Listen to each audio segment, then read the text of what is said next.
Welcome to the Healthy Lifestyle Show podcast. Our podcast is all about eating healthy, being active, and living a healthy lifestyle. We believe living healthy should be easy. That's why we have a free ebook at healthylifestyleformula.com, which can help you start your healthy lifestyle journey in easy-to-follow steps. Let's jump into this week's podcast topic and welcome our guest. Well, welcome back, Jay. It's great to have you here again.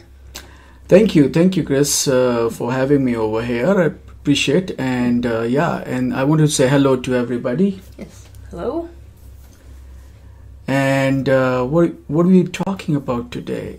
I thought it's the next part of the How to Eat Healthy on a Tight Budget, part 2 of 2.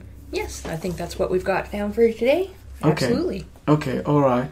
And I think last time I was talking about micronutrients, 26 essential micronutrients and all that. Yes. And that took a lot of time. So I'm not going to repeat any of that. Mm-hmm. But that defines if you're eating something which is healthy or not. Yeah. That's the scientific way of doing it. So It's not my way. Yeah. It's every single doctor, nutritionist, scientist, researcher, everybody checks based on that. Yeah. So I think I wanted to cover, if I remember correctly, in this episode, all about customization. Yes. Okay. So when it comes to food, I think it's very important to make it your own. Mm-hmm. It should be a personal thing. Some people have some personal choices. Mm-hmm. And we need to respect that. Yeah. Also, some people have some preferences like, hey, I like this veggie, I like this fruit, I like this kind of meat, and I like less flavor, more flavor, less salt, more salt, all of that. Yeah. So, when it comes to customization, what I did, I basically checked out a variety of different meal planning software. Mm-hmm. And I said, what are the software available in the market which gives me option to make a meal of my own? Yeah. Like I'm not I do take, as you know, a variety of food, but let's say just for the purpose of explaining the whole thing, let's say I am a vegetarian. Yep. Now there's a large population of people who just take vegetarian food. Yeah. They don't take any kind of meat. Yeah. Forget about, I take chicken, this and that. When it comes to meat, they don't take anything. Mm-hmm. And I was looking for an option that how can I filter out everything for myself? Yeah. So I should be in a position to either say, don't show me anything related to meat. Yeah. And I didn't find, when I was doing the research, some expensive software I did. So I did see some of those options. Yeah. But those are beyond my budget, I would say. Pretty expensive. Those were more meant for nutritionists. Yeah. Those people who charge you and I when we go for consultation, $100, $150, $200, sometimes more than that. Yeah. So I said, no, I think there should be some simpler option. Yeah. So if you go to Healthy Lifestyle Meals, this feature is there now. Yeah. That let's say you want to take out all those food options. Yeah. Where meat is there, you just click on it. Mm-hmm. The same thing is even for, I would say, seafood. For some people, seafood is vegetarian because they're living closer to the coast. Yeah. But for a large population, it's not vegetarian. And frankly, it's not vegetarian. Yeah. I mean, we can keep arguing, hey, it's vegetarian, but there's life in there. So it's not vegetarian. Yeah. So because of that, that option of also excluding all the seafood item is there in the Healthy Lifestyle Meals software. So I was very happy to see all of that. Mm-hmm. Also, if you are a vegan, you have more restrictions. Yeah. So it's like the extreme of the vegetarian Yeah. category. Yes. Now you might say, hey, I don't want any kind of dairy. Some people say, I don't want any kind of dairy. Yeah. Some people say, I don't want to see any eggs. Yeah. So having those kind of options Yeah. gives you more freedom, gives you more choices to plan your meals in seconds. Yeah. Well, I should say more practically it's in minutes, but virtually if you have been using the software, then it's in seconds. Yeah. So whenever you're looking for your meal planning software, I think the key message which I wanted to give in this episode is that make sure that you select a software which gives you the possibility of making things easier for you. Yeah. Where you could filter out any of those kind of options, no meat, no dairy, no eggs, no seafood, those kind of things. Yeah.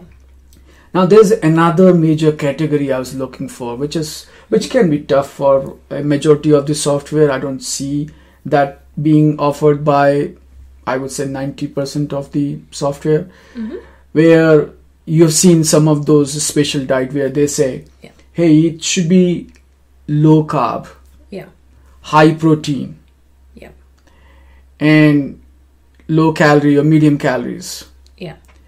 You have so many variations that it's hard to capture all of that in one software.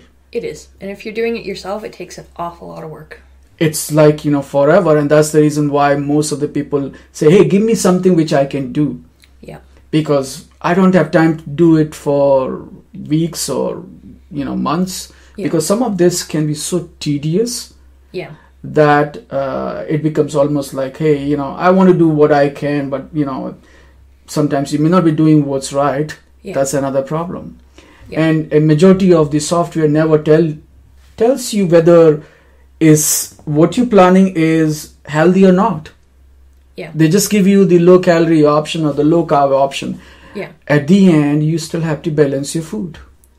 So when you select any kind of meal planning software, I think it's very, very important for all the people listening to this podcast. Do your research. Yeah. Check it out and see if that software is offering you all of this or not. Yeah. And some might offer because some of those software are designed for a nutritionist, but could be so expensive that you can never afford it. Yeah. Or you might take it just for a month and say, okay, let me try. And then you might say, hey, this is so expensive. I can't really afford that. So always look for a couple of things when you're selecting the proper meal planning software.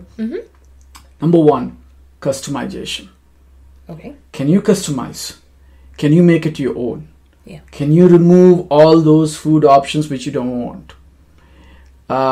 Funny thing, even some people may have, let's say, the challenges with any specific food. Yeah.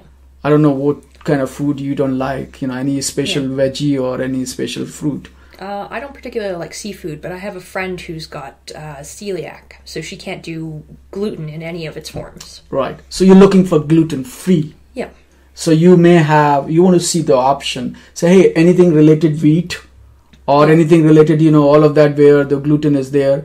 I should be in a position to say, boom, check it out. Yeah. Give me all those options where there is no wheat, there is no gluten. I want to see only those options. Can you imagine that if somebody has to manually do this? Yeah. It might take weeks and weeks. Yeah. Well, it's hard and it's trial and error because gluten is in so many different things. Right. So, it's impossible for any software to do it 100% all the time, but you want to at least maximize that majority of the, it's 80-20 rule. Yeah. 80% is stuff as long as the software can take it out. Yeah. You're just left with, and then you also have to make sure when you go and buy something, because at the time of when you're buying, some people some manufacturers may add something which nobody has any idea. Yeah. Read the label. Make sure when you're buying that item, if you have celiac health issue, that you look at it and say, okay, no, there is no gluten, there's absolutely fine, and I can buy this confidently. So that check is required no matter what kind of software you use. But going back to the list of like criteria which you should be looking at when you're selecting the right type of meal planning software. So number one, I should make this as a number one, affordable. Yes. If it's too expensive, then it might be the top thing, but it doesn't work for you because affordability is a big thing, and it's separate it's very personal for everybody. Somebody might say, hey, $100 software is good for me. Somebody might say, hey, $10 software is the max I can take care of, or $20 or so, whatever. It's whatever, very, very personal question. Whatever works for their personal budget. Right. So that's number one, I would say. Number two is go check it out, the software yourself, and see, is it easy to operate or is it too cumbersome? Number three is make sure, is it giving you the meals in a way that it's measuring on those 26 essential micronutrients or not? That's the next number, I would say. And the last one is, can you make this software your own by removing all those foods which you don't like? The customization. If you can achieve all of this, then the chances are that you can do the right thing for yourself in terms of eating healthy, because planning decides what you're going to eat tomorrow. Planning decides what you're going to eat day after tomorrow. And I think I had shared once that if you really get into the habit of planning, then what happens is that, in fact, you're going to save money. Why? Because you're focused. You're going to buy only 5 ounces of this, 10 ounces of this, or whatever. Like if you say the 5 gram of this, 10 gram of this. Because you're focused. You have a focused shopping list. And that brings to the last point for the selection of meal planning software, that software should be able to give you a concise shopping list based on your meal planning. Well, otherwise, sorry, go ahead. No, that's handy, because otherwise how do you know what you need? Otherwise you manually making a note of it, and then chances are you might make some mistakes. So based on all of these criteria, whenever you're selecting a meal planning software, make sure you select based on all of these criteria. Our personal recommendation is healthy meal, healthylifestylemeals.com. But hey, I encourage everybody to check it out and see what works for them, and at the end they should also check out Healthy Lifestyle Meals, and if it works for them, hey, why not? Use that. We found, based on our research, that's the best available in today's market, but hey, that's best for us. It may not be best for somebody else. Very true. So I think that's what I wanted to cover here, just more focus on meal planning. Because the whole thing, if you look at the key differentiator for eating healthy, is proper meal planning. And a kind of a meal planning which makes your meals healthy just for yourself, nobody else. Just for you. So what's going to be planned for you would be different for me, because my basic needs would be different than yours. And that's why you have to do the meal planning, and you have to make it your own. I hope that gives the message. Anything else you want to cover? Otherwise, the next time we would cover, I think, how to stay healthy. I think that's good. So, and the website for that meal plan that you're recommending again, what was that? It's healthylifestylemeals.com. Great. So, let me repeat it. healthylifestylemeals.com.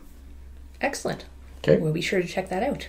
Thank you. You're welcome. Well, thanks for coming in again today, Jay. Cheers then. Bye. Bye. Thanks for listening. We'll talk to you again next time. If you want to start your healthy lifestyle journey, don't forget to get your free ebook at healthylifestyleformula.com to start your healthy lifestyle journey in easy-to-follow steps. This podcast is brought to you by healthylifestylepodcast.com.